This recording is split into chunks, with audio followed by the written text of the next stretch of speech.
Hi hello ಗುರು, ಎಲ್ಲರಿಗೂ ನಮಸ್ತೆ. Welcome back to Nikhil talks. ಗುರು, RCB ಯ SRH ಮನಸ್ಥಿತಿ, SRH ಮೈಂಡ್ ಸೆಟ್ ಅಲ್ಲಿ ಬಂದು ನಿನ್ನೆ RCB ಆ ತರ ವಿಕೆಟ್ಸ್ ಕಳ್ಕೊಂಡ್ರ. ಮತ್ತೆ ಪ್ಯಾಟ್ ಕಮಿನ್ಸ್ ಏನ್ ಹೇಳ್ತಿದ್ದಾರೆ, ನಮ್ಮ ಗೇಮ್ ಪ್ಲಾನ್ ಇದೆ ಅಂತ ಹೇಳ್ತಿದ್ದಾರೆ. ಅವ್ರ ಗೇಮ್ ಪ್ಲಾನ್ ಏನು ಅದನ್ನೆಲ್ಲ ಪ್ರತಿಯೊಂದನ್ನು ಈ ವಿಡಿಯೋದಲ್ಲಿ ಮಾತಾಡ್ತಾ ಹೋಗೋಣ. ನೋಡಿ, ನಿನ್ನೆ RCB ಎಡಬಿದ್ದೆಲ್ಲಿ, RCB ಫಸ್ಟ್ ಬ್ಯಾಟಿಂಗ್ ಮಾಡ್ತಾ 230-225 ಪ್ಲಸ್ ರನ್ ಮಾಡಬಹುದಿತ್ತು. RCB ಎಡಬಿದ್ದು ಪವರ್ ಪ್ಲೇದಲ್ಲಿ ಅಂತ ಹೇಳ್ಬೋದು. ವಿಕೆಟ್ ಮೇಲೆ ವಿಕೆಟ್ ಕಳ್ಕೊಂತಿದೀವಿ, ಯಾರು ಕೂಡ ಆಂಕರಿಂಗ್ ರೋಲ್ ಆಡ್ಲಿಲ್ಲ ನಿನ್ನೆ RCBಗೆ. ವಿರಾಟ್ ಕೊಹ್ಲಿ ಅವರು ಅರ್ಲಿ ವಿಕೆಟ್ ಬಿದ್ದಾಗ ಅದಾದ ನಂತರ ಯಾರು ಕೂಡ ಆಂಕರಿಂಗ್ ರೋಲ್ ಒಂದ್ ಕಡೆ ವಿಕೆಟ್ ನ ಹಿಡಿದಿಡ್ಕೊಬೇಕು, ಬೇರೆಯವರೆಲ್ಲ ಹೋಗ್ಬಿಟ್ಟು ಬೀಸದ ಒಂದು ಅರ್ಥ.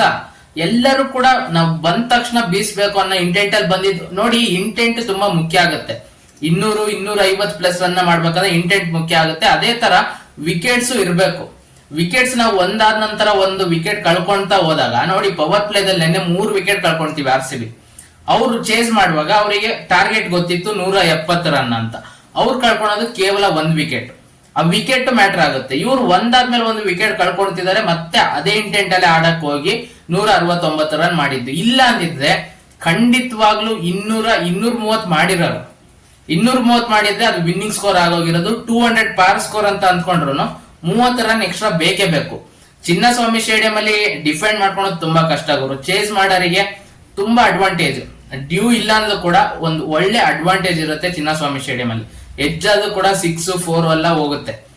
ಮಾರ್ಜಿನ್ ಆಫ್ ಎರರ್ ತೀರಾ ಕಡಿಮೆ ಅಂತಾನೆ ಹೇಳ್ಬೋದು ಚಿನ್ನಸ್ವಾಮಿ ಸ್ಟೇಡಿಯಂ ಅಲ್ಲಿ. RCB ಯ ಆ ಇಂಟೆಂಟ್, SRH ಮೈಂಡ್ ಸೆಟ್ ಅದೇ ತರ SRH ನ ಇಂಟೆಂಟ್ ತರನೇ ನಿನ್ನೆ ಆಡದು ಅಂತಾನೆ ಹೇಳ್ಬೋದು. ನೋಡಿ, SRH ಫಸ್ಟ್ ಮ್ಯಾಚ್ 286 ರನ್ ಮಾಡಿ ಆ ಮ್ಯಾಚ್ ಗೆಲ್ತಾರೆ. ಅದಾದ ನಂತರ 2 ಮ್ಯಾಚ್ ಕೂಡ ಅವ್ರು ಫಸ್ಟ್ ಬ್ಯಾಟಿಂಗ್ ಆಡೋದು. LSG ಮೇಲೆ 190 ರನ್ ಮತ್ತೆ DC ಮೇಲೆ 163 ರನ್ಸ್. ಅವ್ರು ಏನಿದ್ರು 220-230 ಪ್ಲಸ್ ಮಾಡಂತ ಟೀಮು. ಅವ್ರು ಎಲ್ಲಿ ಎಡಬಿದ್ದು ಅಂದ್ರೆ ವಿಕೆಟ್ ಮೇಲೆ ವಿಕೆಟ್ ಕಳ್ಕೊಂಡು 163 ರನ್ ಅಷ್ಟೇ ಮಾಡಕ್ಕಾಗಿದ್ದು ಡೆಲ್ಲಿ ಕ್ಯಾಪಿಟಲ್ಸ್ ಮೇಲೆ. ಅದರಲ್ಲೂ ಅನಿಕೇತ್ ವರ್ಮಾ ಅವರು ಕೂಡ ಹೊಡಿಬಡಿ ಆಟನೇ ಆಡಿದ್ದು. ಅವ್ರೇನ್ ಆಂಕರಿಂಗ್ ರೋಲ್ ಆಡ್ಲಿಲ್ಲ. ಅವ್ರದ್ದೇನಾದ್ರು ವಿಕೆಟ್ ಬೇಗ ಬಿದ್ದಿದೆ ಅವತ್ತಿನ ಮ್ಯಾಚ್ ಅಲ್ಲಿ. 120 ಅಷ್ಟೇ ಮ್ಯಾಕ್ಸಿಮಮ್ ಅವ್ರ ಕೈಲಿ ಆಗ್ತಿದ್ದು. 120 ಒಳಗೆ ಔಟ್ ಆಗಿರೋರು SRH. ಅದೇ ಇಂಟೆಂಟ್ ಮುಖ್ಯ. 250 ಮಾಡ್ಬೇಕು ಅನ್ನೋದು ಮುಖ್ಯ. ಆದ್ರೆ ಸ್ವಲ್ಪ ಪ್ಲಾನ್ ಇಟ್ಕೊಂಡು ಆಡ್ಬೇಕಾಗತ್ತೆ. RCB ಅದೇ ತರ SRH ಇಂಟೆಂಟ್ ಅಲ್ಲೇ ಬಂದು ನಿನ್ನೆ ಮ್ಯಾಚ್ ಸೋತದ ಅಂತ ಹೇಳ್ಬೋದು. ನಾವು ಬೌಲರ್ಸ್ ನ ಬ್ಲೇಮ್ ಮಾಡೋದಕ್ಕೆ ಆಗಲ್ಲ. ಮತ್ತೆ ಚಿನ್ನಸ್ವಾಮಿ ಸ್ಟೇಡಿಯಂ ಅಲ್ಲಿ ಟಾಸ್ ಅಡ್ವಾಂಟೇಜ್ ಅಂತಾನೆ ಹೇಳ್ಬೋದು.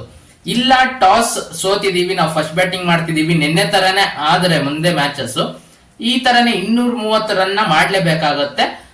ವಿಕೆಟ್ ಒಂದ್ ಸ್ವಲ್ಪ ನಿಧಾನಕ್ಕೆ ಆಡೋದು ಕೂಡ ಬರುತ್ತೆ ಗುರು. 230 ರನ್ ಈಸಿಯಾಗಿ ಮಾಡ್ಬೋದು. ಅವಾಗ ಪ್ರೆಷರ್ ಬಿಲ್ಡಪ್ ಮಾಡ್ಬೋದು. ಚೇಸ್ ಮಾಡೋರಿಗೆ ಅಷ್ಟು ಈಸಿ ಇರಲ್ಲ. ವಿಕೆಟ್ ಮೇಲೆ ವಿಕೆಟ್ ಅವರು ಕಳ್ಕೊಂತಾರೆ. ಏನಕ್ಕಂದ್ರೆ 1 ಓವರಿಗೆ 12 run 13 run required run rate ಇರುವಾಗ ಅವರು ಹೊಡೆಯಕ್ ಹೋಗ್ತಾರೆ, ಔಟ್ ಆಗ್ತಾರೆ. ನಿನ್ನೆ 170 ರನ್ ಅಷ್ಟೇ ಬೇಕಿದೆ ಅನ್ನುವಾಗ ಅವರು ಪವರ್ ಪ್ಲೇದಲ್ಲಿ ಹೊಡೆಯಕ್ ಹೋಗ್ಲಿಲ್ಲ.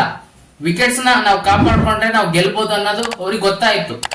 ನಿನ್ನೆ ಅದೇ ಹೇಳಿದ್ರು ಶುಭ್ಮನ್ ಗಿಲ್ ಅವರು ಪೋಸ್ಟ್ ಮ್ಯಾಚ್ ಪ್ರೆಸೆಂಟೇಷನ್ ಅಲ್ಲಿ. ವಿಕೆಟ್ ನ ನಾವು ಹಿಡ್ಕೊಂಡ್ರೆ ಖಂಡಿತವಾಗ್ಲೂ ಗೆಲ್ಬಹುದು ಈ ಮ್ಯಾಚ್ ನ ಅನ್ನೋ ಯೋಚನೆಯಲ್ಲಿ ಅವರು ಕೇವಲ 1 ವಿಕೆಟ್ ಕಳ್ಕೊಂಡಿದ್ದು. ಶುಭ್ಮನ್ ಗಿಲ್ ಅವರು ಒಬ್ರೆ ಔಟ್ ಆಗೋದು ಪವರ್ ಪ್ಲೇದಲ್ಲಿ. ನೋಡಿ, ಟಾಪ್ ಆರ್ಡರ್ ಅವ್ರ ಕಡೆ ಟಾಪ್ ಆರ್ಡರ್ ಬಿಟ್ರೆ ಮಿಡ್ಲ್ ಆರ್ಡರ್ ಅಲ್ಲಿ ಯಾರು ಇಲ್ಲ, ಕ್ಲಿಕ್ ಆಗಿಲ್ಲ ಗುಜರಾತ್ ಟೈಟನ್ಸ್ ಮಿಡ್ಲ್ ಆರ್ಡರ್ ಅಂತೆಲ್ಲ ಯೋಚನೆ ಮಾಡುವಾಗ ಟಾಪ್ ಆರ್ಡರ್ ಮ್ಯಾಚ್ ನ ಮುಗಿಸ್ಬಿಟ್ರು. ನಿನ್ನೆ ಶುಭ್ಮನ್ ಗಿಲ್, ಸಾಯಿ ಸುದರ್ಶನ್ ಮತ್ತೆ ಜಾಸ್ ಬಟ್ಲರ್ ಅವರೇ ಮ್ಯಾಚ್ ನ ಮುಗಿಸಿದ್ರು. ಸ್ಟರ್ಫಾನೆ ರುದರ್ಫೋರ್ಡ್ ಬಂದು ಅದೇ ಆಲ್ಮೋಸ್ಟ್ ಅಲ್ಲೇ ಮ್ಯಾಚ್ ಮುಗ್ದೋಗಿತ್ತು. ಬಟ್ಲರ್ ಮತ್ತೆ ಸಾಯಿ ಸುದರ್ಶನ್ ಅವರ ಪಾರ್ಟ್ನರ್ಶಿಪ್ ಅಲ್ಲೇ ಮ್ಯಾಚ್ ಮುಗ್ದೋಗಿತ್ತು. 170 ರನ್ಸ್ ಈಸಿಯಾಗಿ ಚೇಸ್ ಮಾಡುದು. ನಿನ್ನೆ RCB ಯ ನೆಟ್ ರನ್ ರೇಟ್ ಒಂದ್ ಸ್ವಲ್ಪ ಕಡಿಮೆ ಆಯ್ತು. ಏನಕ್ಕಂದ್ರೆ ಇನ್ನು 2 ಓವರ್ಸ್ ಪೇರ್ ಅಲ್ಲೇ RCB ಯ ನೆಟ್ ರನ್ ರೇಟ್ ಒಂದ್ ಸ್ವಲ್ಪ ಹಾಳಾಯ್ತು ಅಂತಾನೆ ಹೇಳ್ಬೋದು. 2.26 ಅಲ್ಲಿ ಇದ್ದಿದ್ದು ಇವಾಗ 1 ಪಾಯಿಂಟ್ ಬಂದಿದೆ. ಅದಕ್ಕೆ RCB ಯ ಸ್ಥಾನ ಇವಾಗ 3ನೇ ಸ್ಥಾನಕ್ಕೆ ಬಂದಿದ್ದಾರೆ. Punjab Kings top, second place Delhi, RCB ಯ 3rd ಪ್ಲೇಸ್. ಅಂದ್ರೆ ಈಗಲೇ ಪಾಯಿಂಟ್ಸ್ ಟೇಬಲ್ ನ ನೋಡಕ್ ಆಗಲ್ಲ. ಮುಂದಿನ ಮ್ಯಾಚಸ್ ಎಲ್ಲ ಗೆಲ್ತಾ ಹೋಗ್ಬೇಕಾಗುತ್ತೆ. ಒಂದು ಒಳ್ಳೆ ಇಂಟೆಂಟ್ ಅಲ್ಲಿ ಬರ್ಬೇಕಾಗುತ್ತೆ. ಮತ್ತೆ ಪ್ಯಾಟ್ ಕಮಿನ್ಸ್ ಅವ್ರು ಏನಂತ ಹೇಳಿದಾರೆ ಅಂದ್ರೆ, ನಾವು ಬೇರೆ ಟೀಮ್ ತರ 160-170 ವಿನ್ನಿಂಗ್ ಸ್ಕೋರ್ ಅಂತ ಎಲ್ಲ ನಾವು ಆಡಕ್ ಆಗಲ್ಲ. ನಮ್ಮ ಇಂಟೆಂಟ್ ಹೆಂಗಿರ್ಬೇಕು ಅಂದ್ರೆ ಫಸ್ಟ್ ಮ್ಯಾಚ್ ನಾವು ಆಡಿದ್ವಲ್ಲ 286 ರನ್, ಅದೇ ಇಂಟೆಂಟ್ ಅಲ್ಲಿ ಆಡ್ಬೇಕಾಗುತ್ತೆ. ಈ 2 ಮ್ಯಾಚ್ ಮರ್ತ್ ಬಿಡಿ, ಏನಾಗಿದೆ ಅನ್ನೋದು ಯೋಚನೆ ಮಾಡಕ್ ಹೋಗ್ಬೇಡಿ. ನಮ್ಮ ಏನಿದ್ರು ನಮ್ ಸ್ಕೋರು 240-250 ಅದೇ ತರ ಇರ್ಬೇಕು ಅಂತ ಮಾತಾಡಿದ್ದಾರೆ. ಇವತ್ತು KKR versus SRH Eden gardens ಅಲ್ಲಿ ಮ್ಯಾಚ್ ನಡೀತಿದೆ. ನೋಡೋಣ ಇವತ್ತೇನಾದ್ರು SRH ಬ್ಯಾಟಿಂಗ್ ಮಾಡಿದ್ರೆ ಅದೇ ಇಂಟೆಂಟ್ ಅಲ್ಲಿ ಫಸ್ಟ್ ಮ್ಯಾಚ್ ಅಲ್ಲಿ ಯಾವ ತರ 280 ರನ್ ಮಾಡಿದ 286 ರನ್, ಅದೇ ತರ ಇವತ್ತೇನಾದ್ರು 240 ಪ್ಲಸ್ ರನ್ಸ್ ನ ಕಲೆ ಹಾಕ್ತಾರ ಅಥವಾ ಲಾಸ್ಟ್ 2 ಮ್ಯಾಚ್ LSD ಮತ್ತೆ DC ವಿರುದ್ಧ ಯಾವ ತರ ಕೊಲ್ಯಾಪ್ಸ್ ಆಯ್ತಲ್ಲ ಅವ್ರದ್ದು ಬ್ಯಾಟಿಂಗ್ ಆರ್ಡರ್ 163 190 ಆ ತರ ಏನಾದ್ರು 200 ರನ್ ಒಳಗೆ ಕಟ್ ಆಗ್ತಾರ KKR ಅಂತ ಕಾದ್ ನೋಡ್ಬೇಕು. RCB ಯ ಮೇನ್ ಇಂಟೆಂಟ್ ಸ್ಟಾರ್ಟಿಂಗ್ ಇಂದಾನೆ 200 ರನ್ ಮಾಡ್ಬೇಕು ಅಂತ ಬಂದಿದ್ದಲ್ಲೇ RCB ಹೊಡ್ತಾ ತಿಂದು ಅಂತಾನೆ ಹೇಳ್ಬೋದು. ವಿಕೆಟ್ ಬೀಳ್ತಿದೆ ಅನ್ನುವಾಗ ಒಂದ್ ಕಡೆ ಯಾರಾದ್ರೂ ಒಬ್ರು ಹೋಲ್ಡ್ ಮಾಡ್ಬೋದಿತ್ತು ಗೇಮ್ ನ. ರಜತ್ ಪಟ್ಟಿದಾರ್ ಅವರು ಒಂದ್ ಸ್ವಲ್ಪ ನಿಧಾನ ಕಾಡಿದ್ದಿದ್ರೆ ಮಾಡ್ಬೋದಿತ್ತು, 200 ರನ್ ಮಾಡ್ಬೋದಿತ್ತು. ಆದ್ರೆ ಅಲ್ಲಿ ಯಾರು ಕೂಡ ಆ ತರ ಆಡ್ಲಿಲ್ಲ. ಎಲ್ಲರೂ ಬಂದವರೆಲ್ಲ ಬೀಸಕ್ ಶುರು ಮಾಡಿ ವಿಕೆಟ್ಸ್ ಕಳ್ಕೊಂಡ್ವಿ. ಅದಕ್ಕೆ RCB ನಿನ್ನೆ ಮ್ಯಾಚ್ ಸೋತಿದೆ.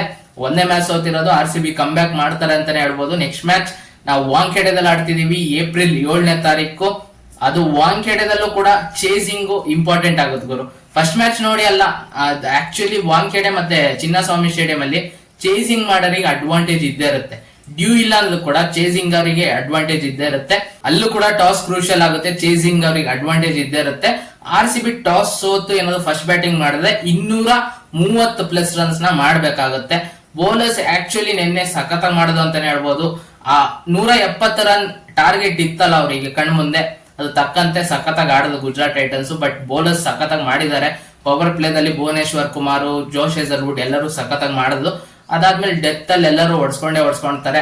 ಇನ್ನು ಬೇಗ ಮುಗಿಸೋಣ ಅಂತ ಹೋಗಿ ಗುಜರಾತ್ ಟೈಟನ್ಸ್ ಇನ್ನು ಬೇಗನೆ ಮ್ಯಾಚ್ ಮುಗಿಸುದು. 18 ಓವರಿಗೆ ಮ್ಯಾಚ್ ಮುಗೀತು. ನಿನ್ನೆ ಮ್ಯಾಚ್ ಅಲ್ಲಿ RCB ಎಡವಿದ್ದೆಲ್ಲಿ ಅಂತ ನಿಮ್ಮ ಅನಿಸಿಕೆನ ನೀವು ಕಮೆಂಟ್ ಬಾಕ್ಸ್ ಅಲ್ಲಿ ತಿಳಿಸಿ ಅಂತ ಹೇಳ್ತಾ, ಈ ವಿಡಿಯೋ ಇಷ್ಟ ಆಗಿದ್ದರೆ ವಿಡಿಯೋ ಒಂದು ಲೈಕ್ ಮಾಡಿ, ಶೇರ್ ಮಾಡಿ, ಮತ್ತೆ ಸಬ್ಸ್ಕ್ರೈಬ್ ಮಾಡ್ಕೊಳ್ಳೋದನ್ನ ಮರಿಬೇಡಿ. ನಮ್ಮ ಚಾನಲ್ ನ ಸಬ್ಸ್ಕ್ರೈಬ್ ಮಾಡ್ಕೊಂಡು ಸಪೋರ್ಟ್ ಮಾಡಿ ಅಂತ ಕೇಳ್ತಾ ಈ ವಿಡಿಯೋ ಇಲ್ಲಿ ಮುಗಿಸ್ತಿದೀನಿ. ಮತ್ತೆ ಇನ್ನೊಂದು ವಿಡಿಯೋ ಒಂದಿಗೆ ಬರ್ತೀನಿ ಗುರು.